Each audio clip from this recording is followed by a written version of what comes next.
Hey guys, today is Active Recovery Day. So what that means is we're going to dedicate an hour to working on things that need improvement, like range of motion, flexibility, and maybe firing off a few muscle groups that you might not engage properly during a workout. For example, a lot of people are more quad dominated and they have a hard time engaging their glutes. So if you're doing a leg workout and you work them out once a week and you have a flat ass, you're probably not engaging your glutes. So what you would want to do is focus on isolating that area, sending blood flow there so that you know how to target it whenever you're doing exercises geared towards that muscle group. So this is the first thing I want you to do in your warm-up, and this is really gonna help with your back. It really stretches my back out. It gets me warmed up, kind of gets my heart pumping a little bit. So I call these roll-ups. I learned them in a Pilates move. I really like them. People do them before yoga. It just feels really good. So what you wanna do is have a nice area where you can be on the ground, and you're gonna roll back and try to touch your toes to the ground. And when you come up, you're reaching forward for your toes. So back and forward.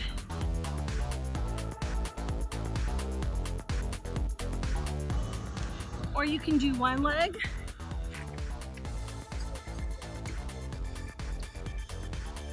and the other leg.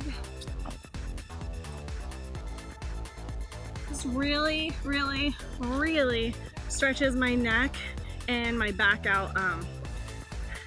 That and a foam roller really help.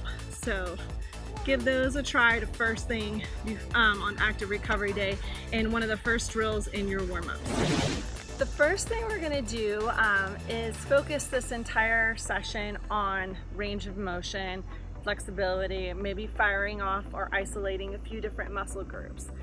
So we're going to treat each one of these exercises like each one of these motions like an exercise. You're going to do so many reps and so many sets. If you're a beginner, I'm going to say let's do 3 sets, 10 reps of each exercise.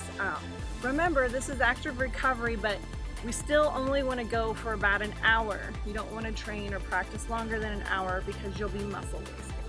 So whenever you use the active recovery method for your warm-up, you want to focus more on sending blood flow to the areas that you have a hard time firing off and getting that range of motion. You're only going to be going through each motion 1 or 2 times for about 10 minutes before your actual workout. So Active Recovery Day, you want to treat each movement like an exercise, do so many reps and so many sets. Warm up, we just kind of want to get through each motion 1, maybe 2 times and focus on isolating muscle groups that you're going to be working out in that day's training session. So the first range of motion I like to start with is warming up our shoulders, which we've kind of done in the beginning. So I like to do some things, make some little circles here, forward. You want to make some little circles backwards. I like to twist this way. You don't want to do anything violent or jerking because you don't want to overstretch anything or pull anything. I like to get above my head. Sometimes I like to grab some dumbbells, like really light, and open and shut just like this, and then do the same thing kind of like this. So I'll do each one of these motions for about 30 seconds to a minute. Depends on how much weight I'm using, and that's how I like to take my arm through range of motion. So again, we're doing little circles forward, little circles backwards.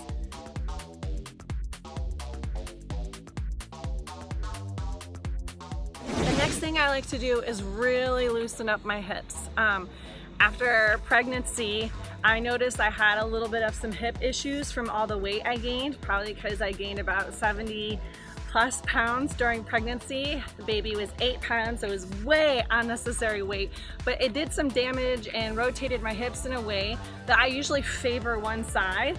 So I do a lot of single leg activities during my active recovery days or my warm-ups. That way I can focus on making sure I have equal strength in each leg and hip. So the first thing I like to do, just to get range of motion down, is open my hips up. So I pull my knee up to my chest, see my foot's flexed, come out like this, come back. When I come back, I'm flexing this glute off and then drawing this up. So I'm engaging my hip flexor, opening up for a little stretch of my adductors and shooting back and then pulling up just like this. So I like to do anywhere from like 6 to 12 of these, depending on how much I really needed that day. And then I like to come back, out and up. So I go the other way. Then you want to do the other leg. So up, out, and back. Another variation of doing these, if your balance is really bad, you don't have anything to hold on to, is getting on all fours on the ground. So you can get on your knees and your hands and do like a fire hydrant type motion as well.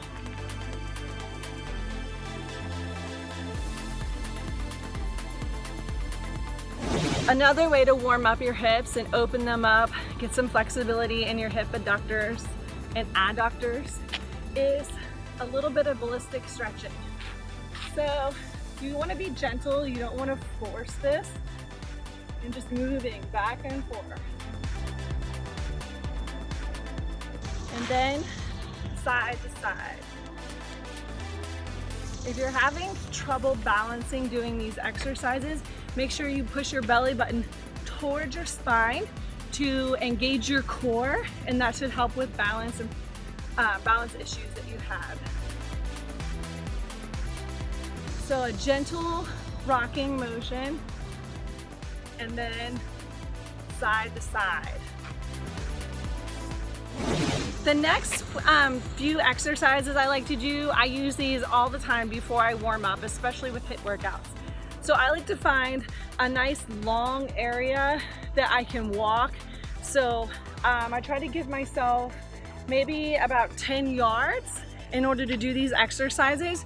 If you don't have that type of space available, then you can just do them in place instead of moving forward each time. So I have a nice long space here. And the first thing I like to do is opposite armed foot is take a step, touch my toe. Touch toes, just like this. And if you really need to focus on this, maybe you have really tight glutes or hamstrings, go down and back in your space. Or if you're doing them in place, then make sure you're counting so you're getting equal amounts on the left and the right side. So the next thing I like to do is really get a little bit of quad flexibility, but not stretch too much because my muscles are still cold and cold muscles can tear. So these are all very gentle, not very aggressive. So I like to just gently get my heel. If you're not this flexible, I understand yours may look more like this. But I like to take a step and just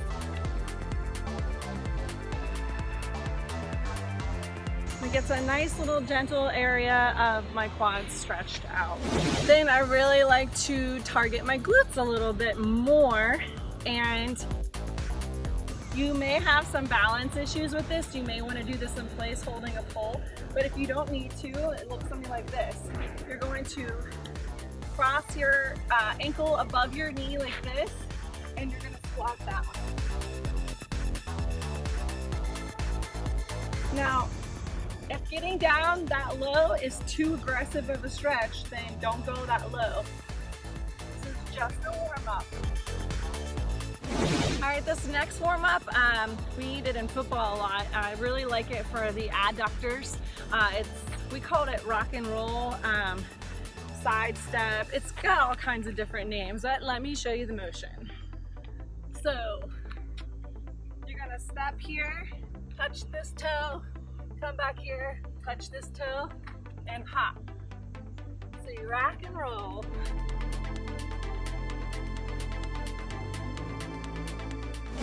Now we need to get the blood flowing a little bit more.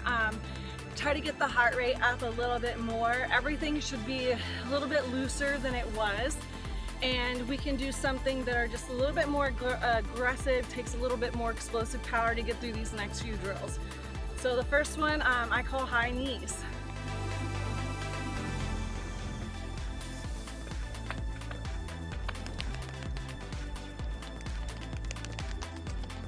That's my kiddo. He wants the photo bomb. As long as he's demonstrating correctly, he can be in the video. The next thing I like to do is, I call them butt kickers. So, very self-explanatory. Yep, just like that.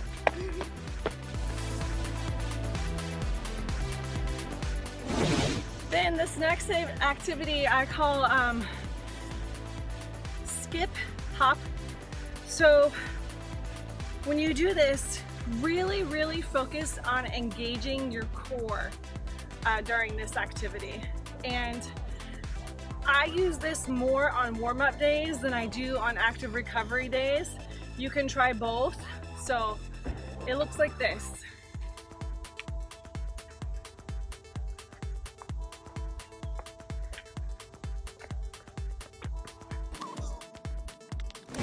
Okay, so this next exercise I called step ups, and you've already done these in your training sessions, but you probably picked a lower platform because this is probably something completely new to you. And if you didn't, kudos to you, no one's complaining. But now that we're moving forward, I want you to pick something a little bit more challenging. For the warm-up we're going to do something slightly different than active recovery days. So for the warm-up, I want you to do these a little bit faster, more or less to get blood flowing and get your heart rate up. For active recovery, we're going to do slow and control. We're really going to focus on flexibility and isolating certain muscle groups to send blood flow there so we can get a good range of motion too. So when you pick your platform, I want you to make sure that it's challenging, and your knee should be at least parallel, like your knee should be in line with your hip, making your leg parallel to the ground. So if you're looking like this when you step up, you're not making it challenging. It should be at least here. Now I'm at a park and my options are limited, so I'm gonna make mine just slightly more challenging. So I'm gonna use a platform a little bit higher, which is fine if that's what you have to work with too. So when you step up like this, you're going to propel yourself up and you're going to bring your other knee up and keep your foot flexed. And when you step up, your final motion shouldn't look like this. It should actually look like this, pushing your hips forward and isolating your glute. Really opening your hips up and flex that glute. And then slow and control on the way down. So again, it looks like this. Up, flex, bring your knee up as high as you can, flex your foot, push your hips forward, and really isolate that glute. And come right back down. So these look slow, these are slow and controlled for active recovery days. And for your warm-up, you can start off slow, but we want you to do the second and the third set a little bit faster. That way, or during training sessions, your second and your third set a little bit faster, so we're really getting your heart rate up.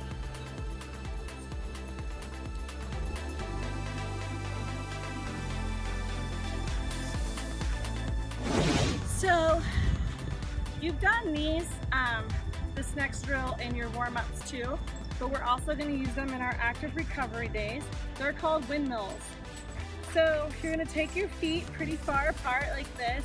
You're going to spread your arms like this, and when you come down to bend and touch your toe, I want you to keep your chest forward. Don't roll or arch your back out ever like this. We want to keep a strong back with good posture. Chest forward and then over keeping your back flat.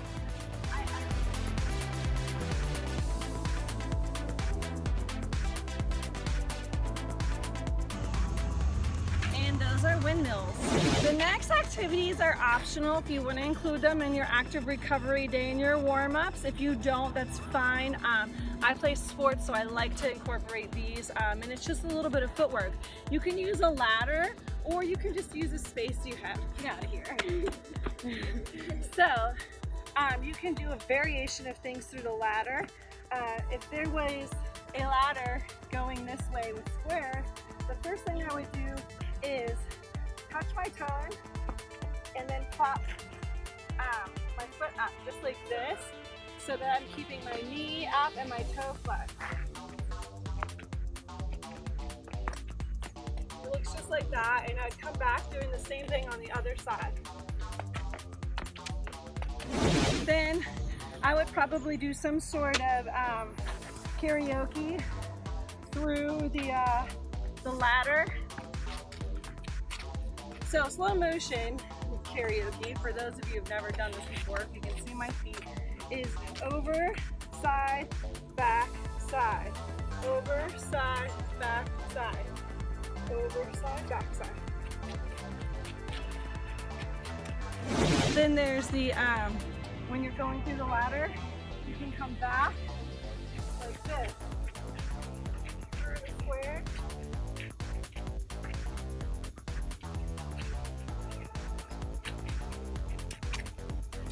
And these are drills I work on for speed and footwork. Just helps with balance, agility. You're using your core a lot in these exercises. After you've done active recovery or your training session, you want to stretch. So if this is active recovery day, then you have done all the drills that you need to focus and work on. At least 3 sets, maybe 4. It's your practice, don't cheat yourself. Then you want to stretch, and you want to treat your stretches just like we've done your training. So you want to hold something for a period of time, give yourself a little break, and then you want to do it again. So for a second, third, maybe 4th seconds. So the first stretch you really want to do is reach for your toes. When you reach for your toes, you can do this 2 different ways. You can reach for your toes and curve your back. That'll give your back a nice stretch. If you want to stretch your hamstrings, your back should be flat, and you want to pull your chest towards your knees. I have flexibility issues here, as you can see, so I can't reach my toes if I'm keeping my back flat. But I would hold this for like 15 seconds, and then I would relax, and then I would hold it again. Then I would relax, and then I would hold it again. So I'm treating it just like our training session. Then you want to go ahead, put one foot in your inner thigh, and then have this other foot flex from above your head and reach over. This time you want to feel this all along your back here. So if you're very flexible in this area, you may want to reach across the other side of your hand and really feel this in your low and upper back, all the way up that side. Then you would do the same thing on the other side. So you would hold that for at least 15 seconds, get 3 sets of it in. The next stretch you want to do is a butterfly. So you put your feet just like this, and you grab your toes just like this. Pull your back straight, so stick your chest out, and then pull your toes up. And this should just be gentle. Don't overstretch anything you're likely to pull a muscle. It should feel just like a gentle stretch, maybe a little bit of burning, but it should not be painful. I like to get a little extra flexibility with this. This should be very gentle, but you can gently flap your knees for a little extra stretch in this one. Don't do anything vigorous, you're likely to pull something. Then I like to stretch my glutes out, so I put my feet straight out in front of me. Then I take one leg and I cross it over, and I try to pull my knee into my chest Then straighten my back out just like that, and you should feel that all along your glutes. So this side looks like this. Pull it in, straighten my back out, and you should feel that all along this area, just like that. The next is a yoga pose called pigeon. So your front leg is bent and your back leg comes behind you, and you try to sink into it. Some people can stay here. If you can, get yourself down to the ground and try to get as flat as possible for this stretch. If you're really flexible and that doesn't work, then I'll show you a technique that you can get a deeper stretch with that. This foot in front of you, you can straighten your foot so it's flexed and put it up further. And that should make that stretch even harder. So again, this foot up in front of you and sink into it. You can also reach back and grab, and you'll really get your hip flexor right in here. It's a really good stretch for that. That pretty much takes care of all of the legs, minus the calves. Forward, pull your toes up. That should stretch your calves really, really good. Now we want to make sure you get your arms. So gently pull your arms across your chest. Arms overhead, pulling your elbow. Another stretch you may want to do is take your feet about hips to shoulder length apart and reach behind your back. Try to straighten your arms, bend at the hips, and pull over just like this. This gets your shoulders, your back, the back side of your legs. Yes, you are. Good job, buddy. You're flexible. Every time you come out of a stretch, you want to come out of it slowly because we're stretching your muscles. Think of them like a spring. You don't, if you're trying to stretch a spring out, you don't want to just like let it snap back and recoil. We want to slowly come out of the stretch to keep a nice deep stretch. Make sure you're always warmed up first before stretching. So do your warm-ups first, stretch afterwards. If it's a training session, warm up, train, stretch after.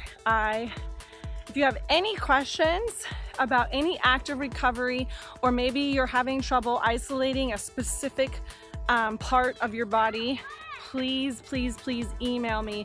Ask me as many questions as you need. That is what I'm here for, to help coach you.